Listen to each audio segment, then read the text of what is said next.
recording. Ladies and gentlemen, welcome back to Thrashers Paradise. Another special interview right here. We are joined with a very, very, extremely special guest. He's joining us from the dark pits of Vancouver, near a Black Sea in particular. We are joined with Kurt from black thrash extreme metal band Ysgaroth. Kurt, how are you doing? I think I woke up about 15 minutes ago, so I haven't decided yet. But thank you for having me. You're welcome. My pleasure. Thank you for wanting to come on. I greatly appreciate it. And the first thing we should get right into is the album Storm Over a Black Sea, which came out on November 13th. What's it like to have the album out? You know, all the hard work finally paid off. What's it like?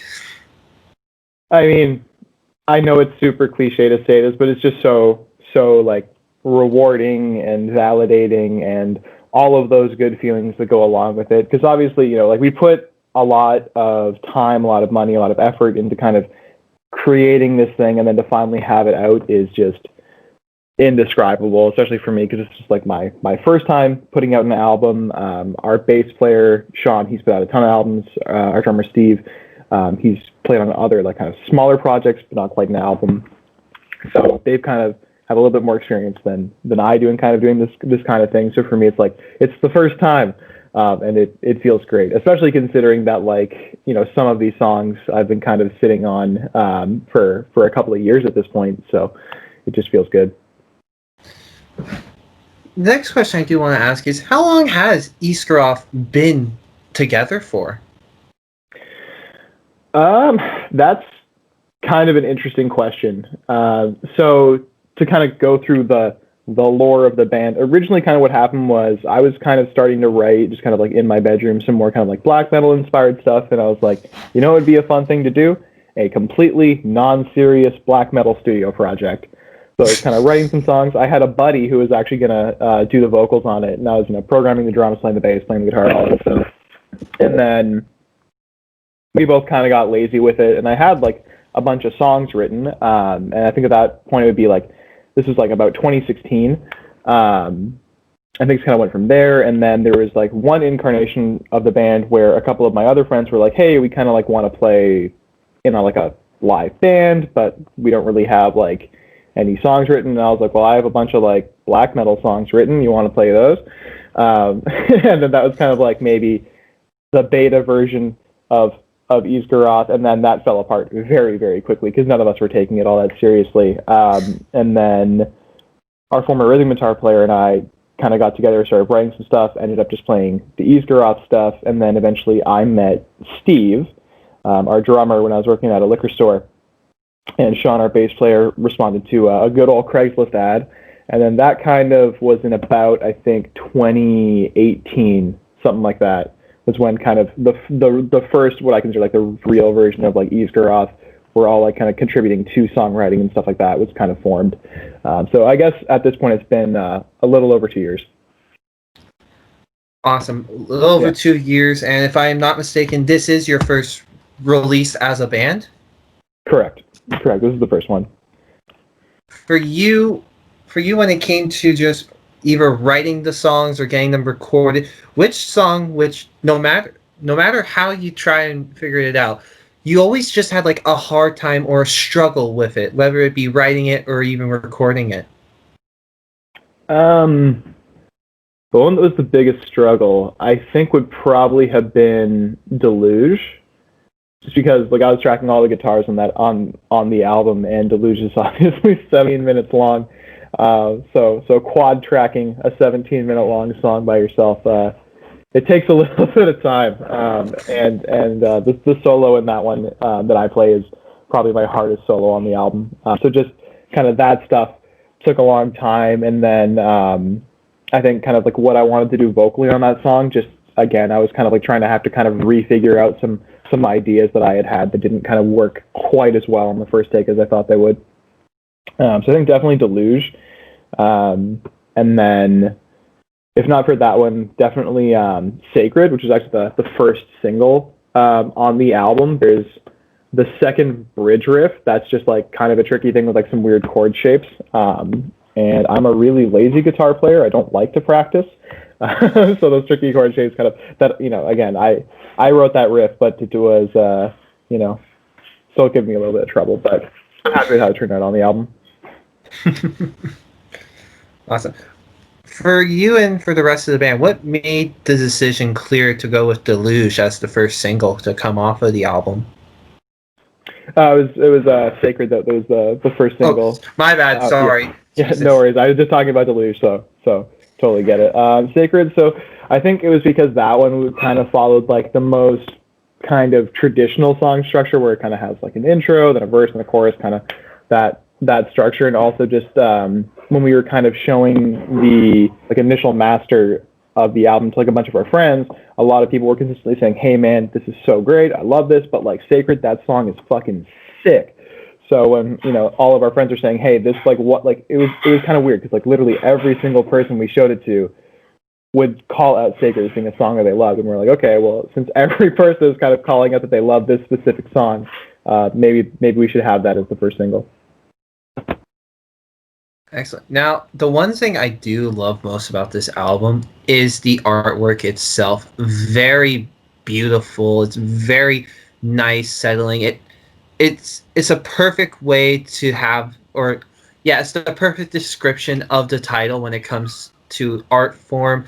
What made the band want to go with this particular picture for the art cover, and who is the mastermind behind it?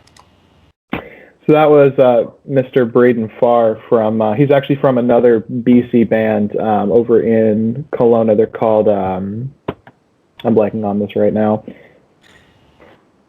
Apollyon. Okay. I feel bad for on that, because I actually really like their music. But yeah, Braden Farr from Apollyon, he's one of their guitar players. And we just kind of told him, hey, we need an album cover. We really like the album cover that you did for Apollyon. Kind of, this is the vibe that we're thinking of. Are you interested? And he said yes. And that version, I think, is actually like the first draft that he did, where he's like, hey, here's like kind of what I've got. What do you guys think? And we're like, hey, don't change anything, because we love it. So we did give him some creative direction, because like obviously the title of the album kind of maybe evokes like a certain feeling, and kind of we had some other album covers that we were really really big fans of, like the Apollyon album cover that he had done as well, and then things like The Mantle by Agalloch. I'm a huge fan of every single Skeleton Witch album cover, but I think we specifically said like, hey, the most recent one, Devouring Radiant Light, was one that we kind of like felt like had kind of its own different vibe that maybe we kind of wanted to take some inspiration from for the album art. And yeah. Awesome. Now that you bring it up, I do kind of get that kind of vibe from that previous Skeleton Witch album, as you mentioned, from your album cover, just the dark, mysterious vibes of it. I'm actually very curious about that. Now, in Vancouver, is there a very huge black metal scene? Sort of. So there's kind of pretty big extreme metal scene in Vancouver, but it's more focused on like grindcore, tech death, and like more maybe like accessible forms of extreme metal as well. Less like pure black metal, and obviously like Ysgaroth is not a pure black metal band, but there are a few black metal bands in Vancouver, just not a ton. But then there are a lot of bands that are influenced by black metal, if that makes sense. Mm-hmm.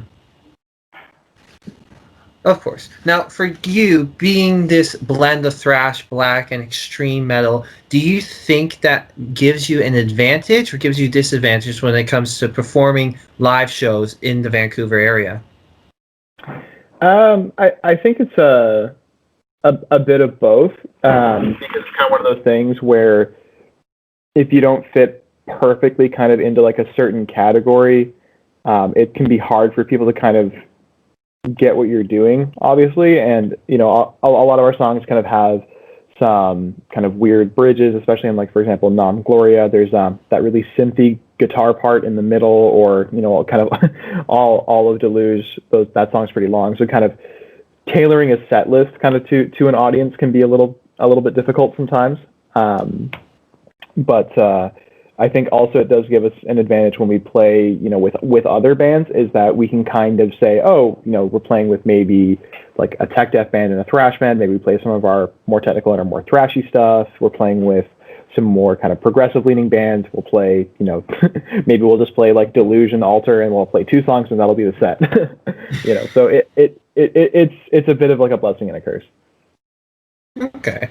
Now, the album has been, as I mentioned first off in the interview, the album was released on November 13th. What has been so far the overall reviews and comments from the fans or new listeners about the album? Yeah, so kind of, I obsessively read everything that people say about our band because I can't help myself. And generally, the response is super, super mixed, but in like a really interesting way where if it lands for someone, they really, really like it. And then if it doesn't, they just absolutely hate it.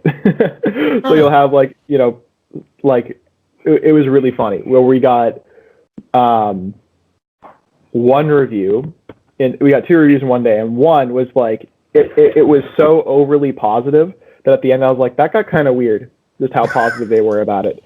It was really, really nice and super validating for someone to like the album that much, but it was a little weird. And then the negative review was so overwhelmingly negative that I was like, well, should we even be doing this? I think it was really interesting to just kind of have these 2 reviews on the same day from like some relatively big publications. One absolutely loving it, one absolutely hating it.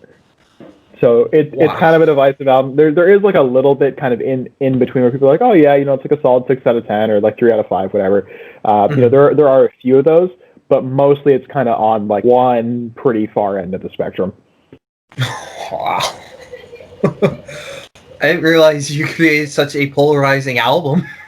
Yeah, we didn't realize that, and then reviews started coming in. We're like, huh. For you personally, especially with this whole pandemic going along, what has been the hardest part about promoting your debut release? Just not being able to play shows, especially locally, because we had a really cool show set up that was going to be for like the album release. We had like a couple of kind of non-local shows that we were going to play, and then kind of see what we could do from there. And so obviously not doing that really sucks. And then with all of the COVID restrictions, kind of we're being pretty responsible and trying to keep jamming to a minimum, especially right now because restrictions are like pretty strict. But yeah, it's really just been the inability to play live shows just really sucks. Mm-hmm. Of course. Now, I've seen a lot of bands, whether it be independent or made or signed, have been doing a lot of online video stuff, whether it be live streams or even just playthroughs of either just guitar, just like riffs, or even just the drumming or stuff like that. Down the line, could we see maybe an Ysgaroth playthrough or live stream? Yeah, we've been talking about the live stream a little bit. We just moved kind of rehearsal spaces, so we're kind of getting that set up first before we talk about maybe like a band's live stream. But in terms of like playthroughs, that's definitely something that I personally want to do, and I think Sean and Steve would be interested in doing as well, kind of in the new year. We're just pretty busy with obviously relocating and just personal life stuff. It's December. Of course.